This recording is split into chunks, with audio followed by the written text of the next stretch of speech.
Ce projet-là vient d'un aspect wave current qui nous permet de monitorer mouvement courant dans la mer, mouvement du sable. Malheureusement, avec dégradation de l'environnement, le corail peut finir ce mouvement-là, il n'est plus conséquent. Et pour commencer, il haute nous la place, pas prendre la place, et si prendre la place, Mauricien nous bien, c'est ça beaucoup ça demande samedi, dimanche, public holidays, tout vient de la mer, mais si nous prenons la plage, on prend qu'il impact plus.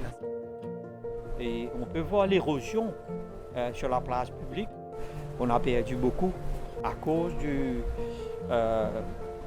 dégradation des coraux. La Pirogue Marine Research Center a commencé avec une collaboration Sun Resorts, l'Université de Maurice. Il y a aussi une collaboration de l'Université de Tel Aviv, l'Université de Western Australia. Il y a un professeur qui reste là à l'hôtel, se place un équipement et il peut dérouler pendant 5 ans. Ce projet Afrique en flamme, il consiste à trois aspects pour l'érosion, qui est un petit ban d'espèces corail et faire une nurserie. Et étudier le corail, le behavior, et qui fait le corail la plus vite ici, est-ce qu'il y a chalet, est-ce qu'il y a pollution. Et nous faisons beaucoup de transplantation corail dans le but à régénérer nos lagons. Et nous avons plusieurs étapes. Coral farming, nous snorkel, nous nager, nous avons un tout bon corail qui est cassé par vagues, tout ça. Qui prend le mot, parce qu'il dit sable pour l'équipe moving. Nous prenons ce corail là, nous fragmentons 2 cm, 3 cm, nous plaçons dans une table nursery dans la lagon. Et puis nous avons une nursery qui trouve à 10 mètres de profondeur, mais c'est en dehors de la lagon. Cette nursery-là, c'est un autre type d'expériment qui nous fait. Nous plaçons un petit bouture corail dans 10 mètres, nous vérifions si ils survivent et à quelle fréquence, le growth rate, tout ça.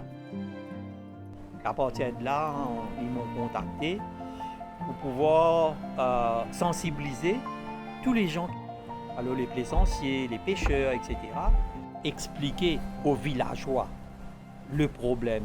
C'est maintenant qu'ils comprennent. Avec le Covid, nous n'avons pas réussi à faire grand-chose. Nous disons qu'il y a blessing in disguise. Et le Covid aussi amène la régénération. Ça corail là, corail pousse plus vite. Et c'est maintenant là qu'on peut faire une retransplantation. Nous prenons ce corail là dans la nurserie, après ça nous prenons soin, après qu'on finit, nous prenons en ligne, nous plaçons dans une place quand il est dégradé. Alors nous pouvons placer une structure spider frame, un bloc, là nous servons ça comme base d'un support pour un corail pousser. On va dire nous donnons une ancienne la case. C'est la case pour corail et en plus de ça, c'est une structure là, il y a la case pour poisson aussi. Et il peut manger bien d'ailleurs.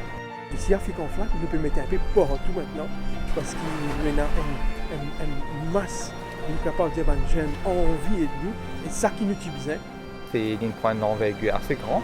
Nous tous sont chez eux de concern, nous avons une Sun Resorts, nous avons une communauté, nous avons des pêcheurs aussi qui veulent involver des étudiants. D'ailleurs, nous avons des coral farmers qui, ensemble, chaque semaine, nous pouvons venir, nous pouvons faire un monitoring, nous pouvons placer plus beaucoup de corail parce que tu sais, ce n'est pas possible. Avec support de jeunes, support force vive, NGOs, private sectors, nous sommes capables de le bien. Nous préservons la nature.